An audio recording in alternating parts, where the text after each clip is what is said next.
May isang lumang orasan na nakasabit sa dingding ng isang bahay. Araw-araw maririnig ang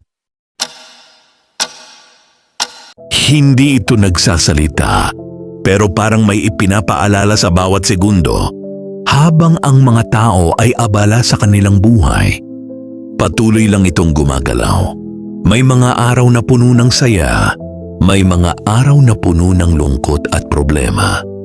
Pero ang oras hindi kailanman huminto. Hanggang isang araw, mapapansin na lang natin ang isang bagay. Hindi pala ang oras ang mabilis tumakbo, kundi ang buhay natin. At doon natin naintindihan na ang bawat segundo na lumilipas ay isang pagkakataong hindi nababalik. Dahil ang oras hindi natin pag-aari, hiram lang natin ito. Habang tayo ay nabubuhay,